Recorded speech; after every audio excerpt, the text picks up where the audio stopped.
ONGC की तरफ से बहुत ही बड़ी अपडेट यहाँ पर अनाउंस कर दी गई है। Oil and natural gas corporation limited की तरफ से आपकी नोटिफिकेशन रिलीज कर दी गई है। जियोलॉजिस्ट और इंजीनियर की पोजीशन पर कंप्लीट इंफॉर्मेशन मैं आपको इस वीडियो में बताऊंगा।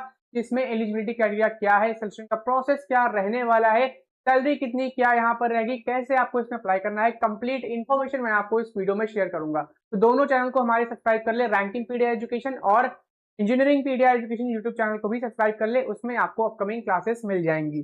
बाकी यहाँ पर बात करते हैं इस पोस्ट के बारे में, तो यहाँ पर जो आपका जो पेपर आपका रहने वाला है उसमें आपका सीबीटी पेपर यहाँ पर रहेगा, वो चीज आपकी स्टार्टिंग में ही यहाँ पर देख लो मेंशन्ड है। बाकी यहाँ पर जो जियोलॉजिस्ट और इंजीनियर की जो पोजीशन है आपकी E1 लेवल की है।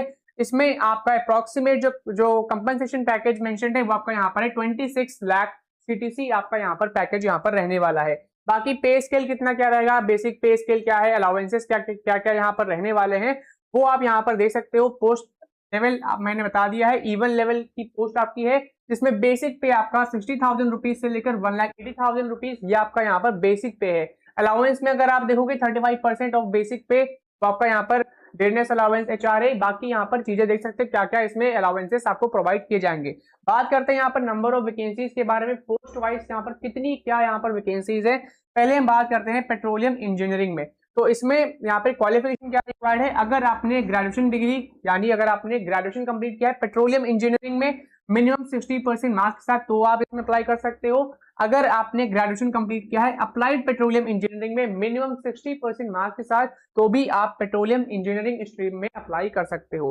टोटल नंबर ऑफ वैकेंसीज यहाँ पर 9 है। अब इस 9 में आपकी अनरिजर्व कैटेगरी में वैकेंसी यहाँ पर 4 है, बाकी कैटेगरी वाइज आप यहाँ पर ब्रेकडाउन यहाँ पर चेक कर सकते हो। यहाँ पर एकेडमिक जो इंजीनियरिंग स्ट्रीम है वो आपकी है मैकेनिकल इंजीनियरिंग। अब बात करें मैकेनिकल इंजीनियरिंग की, तो अगर आपने ग्रेजुएशन डिग्री कंप्लीट किया है मैकेनिकल इंजीनियरिंग में बीएससी बीई बीटेक अगर आपने मैकेनिकल में किया है तो फिर आप इसमें अप्लाई कर सकते हो। टोटल नंबर ऑफ जो वैकेंसी है जो अपॉर्चुनिटी है मैकेनिकल इंजीनियरिंग स्टूडेंट्स के लिए वो यहाँ पर आपकी 27 है। नेक्स्ट यहाँ पर वैकेंसी है केमिकल इंजीनियरिंग स्ट्रीम में, इसमें टोटल नंबर ऑफ जो वैकेंसी है केमिकल इंजीनियरिंग स्ट्रीम में वो है आपकी 10। इसके लिए क्वालिफिकेशन क्या है, ग्रेजुएशन आपका केमिकल इंजीनियरिंग स्ट्रीम में होना चाहिए, ठीक है। फिर नेक्स्ट आपकी है इंस्ट्रूमेंटेशन इंजीनियरिंग। इंस्ट्रूमेंटेशन इंजीनियरिंग में सिर्फ आपकी यहाँ पर 2 ही वैकेंसी है और ये 2 वैकेंसी आपकी अनरिजर्व कैटेगरी में रहने वाली है। क्वालिफिकेशन क्या है, अगर आपने ग्रेजुएशन कंप्लीट किया है इंस्ट्रूमेंटेशन इंजीनियरिंग तो फिर आप इसमें अप्लाई कर सकते हो। बात करते हैं जियोलॉजी स्ट्रीम में, तो जियोलॉजी स्ट्रीम में आपकी यहाँ पर 4 वैकेंसी रहने वाली है। इसके लिए क्वालिफिकेशन क्या है, अगर आपने पोस्ट ग्रेजुएट डिग्री कंप्लीट की है जियोलॉजी में तो अप्लाई कर सकते हो। अगर आपने एमएससी एमटेक किया है पेट्रोलियम जियो साइंस में तो भी अप्लाई कर सकते हो। अगर आपने एमएससी या फिर एमटेक किया है पेट्रोलियम जियोलॉजी में तो भी अप्लाई कर सकते हो। अगर आपने एमटेक किया है जियोलॉजिकल टेक्नोलॉजी में तो भी आप यहाँ पे अप्लाई कर सकते हो जियोलॉजी स्ट्रीम में। अगर आपने बीटेक किया है तो फिर आप इसमें एलिजिबल नहीं हो क्योंकि इसमें पोस्ट ग्रेजुएट डिग्री ही कंसीडर की जा रही है जियोलॉजी स्ट्रीम के लिए, ठीक है। अब टोटल नंबर ऑफ वैकेंसीज अगर हम यहाँ पर बात करें तो टोटल नंबर ऑफ वैकेंसीज आपकी 52 है। अब इस 52 में आपकी 24 वैकेंसी अनरिजर्व कैटेगरी में यहाँ पर रहने वाली है, यानी जनरल कैटेगरी में आपकी यहाँ पर 24 वैकेंसी है। बाकी यहाँ पर डिस्कस करते हैं और इसमें यहाँ पे क्या क्राइटेरिया रहने वाला है। Qualification of BTech in chemical science, ये सारी चीजें आप देख सकते हो। जैसे कि एक इंपॉर्टेंट यहाँ पर क्या है, qualification of B BTech in chemical science and technology will not be acceptable for chemical engineering stream. तो ये चीज आपकी इंपॉर्टेंट है, इस चीज का आपको ध्यान रखना है, ठीक है। बाकी एज लिमिट यहाँ पर देखोगे तो अनरिजर्व कैटेगरी और ईडब्ल्यूएस के लिए मिनिमम एज यहाँ पर 18 ईयर्स है, मिनिमम आपकी 21 ईयर है और मैक्सिमम यहाँ पर है 26 ईयर, ठीक है। जियोलॉजी स्ट्रीम के लिए मैक्सिमम एज लिमिट यहाँ पे 27 ईयर है। ओबीसी नॉन क्रिमिनल्स के लिए अगर आप इंजीनियरिंग स्ट्रीम में अप्लाई कर रहे हो तो मैक्सिमम एज आपकी 29 ईयर्स यहाँ पर है और जियोलॉजी के लिए यहाँ पे 30 ईयर्स है। बाकी यहाँ पर आप देख सकते हो किसको कितना क्या रिलैक्सेशन यहाँ पर प्रोवाइड किया गया है, वो भी डिटेल्स आपकी यहाँ पर मेंशन्ड है। सिलेक्शन प्रोसेस की यहाँ पर बात कर लेते हैं, तो इसमें आपका कंप्यूटर बेस्ड टेस्ट यहाँ पर होगा जिसके बिहाफ पर आपका नेक्स्ट राउंड के लिए शॉर्टलिस्ट किया जाएगा। नेक्स्ट राउंड आपका यहाँ पर इंटरव्यू का रहने वाला है, फिर इंटरव्यू के बाद आपका यहाँ पर मेडिकल एग्जामिनेशन होगा। तो आपकी टोटल यहाँ पे 3 स्टेजेस है। मेन आपकी स्टेजेस यहाँ पर कंप्यूटर बेस्ड टेस्ट और आपकी इंटरव्यू यहाँ पर रहने वाली है, ठीक है। ये दोनों स्टेज क्वालिफाई कर ली तो लगभग आप मान सकते हो 70% आपका यहाँ पर आपका जॉब यहाँ पर कंफर्म है। बाकी थर्ड जो है वो आपका है मेडिकल फिटनेस, मेडिकली फिट आप पाई जाएंगे तभी आपको यहाँ पर हायर किया जाएगा। बाकी यहाँ पर आप देख सकते हो कुछ गाइडलाइंस हैं मेडिकल एग्जामिनेशन से रिलेटेड, तो वो आप इसकी ऑफिशियल वेबसाइट पर जाकर पढ़ सकते हो। ONGCindia.com पर कंप्लीट गाइडलाइंस हैं, तो उसको जाकर आप एक बार देख लो। बाकी यहाँ पर बात करते हैं कि जो ऑब्जेक्टिव टेस्ट होगा वो उसमें कैसा क्या पैटर्न रहने वाला है, कितने क्या सेक्शन होंगे, तो वो भी यहाँ पर आप देख सकते हो। टोटल ऑब्जेक्टिव टेस्ट में आपके यहाँ पर 4 सेक्शन रहने वाले हैं। पहला सेक्शन आपका यहाँ पर होगा कंसर्न सब्जेक्ट का, यानी जिस भी पर्टिकुलर इंजीनियरिंग ब्रांच में आप अप्लाई कर रहे हो उसके क्वेश्चन रहेंगे। यानी कि अगर आप मैकेनिकल इंजीनियरिंग स्ट्रीम में अप्लाई कर रहे हो तो मैकेनिकल इंजीनियरिंग का पोर्शन रहेगा। सेकंड पोर्शन यहाँ पर सेकंड जो सेक्शन है वो आपका जनरल अवेयरनेस का है। फिर आपका एप्टीट्यूड टेस्ट और इंग्लिश लैंग्वेज, ये आपके 4 यहाँ पर सेक्शन रहने वाले हैं ओवरऑल।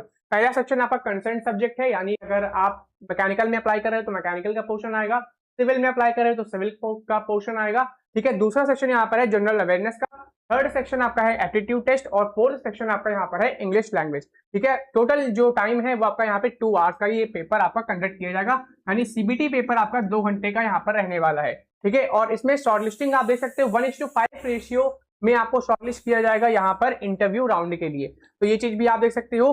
बाकी शॉर्टलिस्टेड कैंडिडेट में also be subjected to GD. यहाँ पर आपका इंटरव्यू के पहले ग्रुप डिस्कशन राउंड भी यहाँ पर हो सकता है, इन केस अगर आपने यहाँ पर ज्यादा नंबर ऑफ स्टूडेंट्स ने अगर सीबीटी राउंड क्वालिफाई किया है तो उस केस में आपका यहाँ पे ग्रुप डिस्कशन फिर आपका इंटरव्यू यहाँ पर करा सकते हैं। ठीक है, तो जीडी आपका यहाँ पर एड ऑन किया जा सकता है।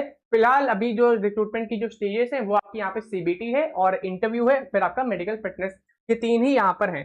बाकी पैरामीटर आप देख सकते हो, सीबीटी स्कोर का वेटेज 85% रहेगा, यानी 85 मार्क्स, इंटरव्यू का यहाँ पर 15 मार्क्स। ठीक है, यानी 15% वेटेज यहाँ पर रहने वाला है। फाइनल मेरिट लिस्ट आपकी जो प्रिपेयर होगी वो आपकी इस बिहाफ पर होगी। बाकी format of computer based test ये आप यहाँ पर देख सकते हो क्या किसका क्या फॉर्मेट रहेगा।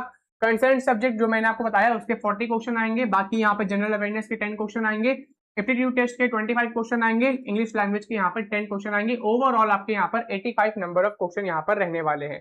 टेस्ट पेपर आपका एमसीक्यू बेस पर रहेगा, जो आपका 2 घंटे का यहाँ पर रहने वाला है। ठीक है, ये सारी डिटेल्स आप यहाँ से देख सकते हो। टेस्ट सेंटर्स की बात कर लेते हैं तो यहाँ पर आप टेस्ट सेंटर्स भी देख सकते हो, इंडिया में कहाँ पर आपका ये एग्जाम कंडक्ट किया जाएगा।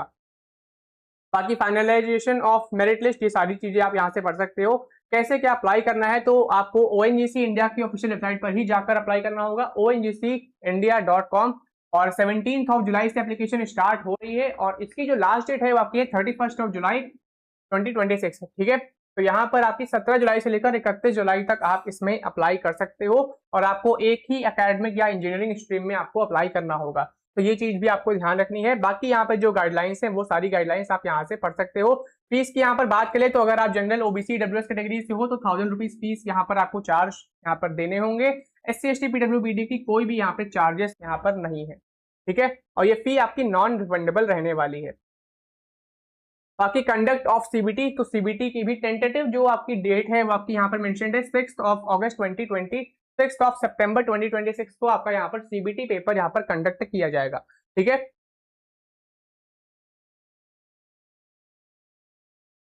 तो इंपॉर्टेंट अपडेट्स मैंने आपको शेयर कर दी है। ऐसे ही अपडेट्स के लिए चैनल को सब्सक्राइब कर लें। धन्यवाद।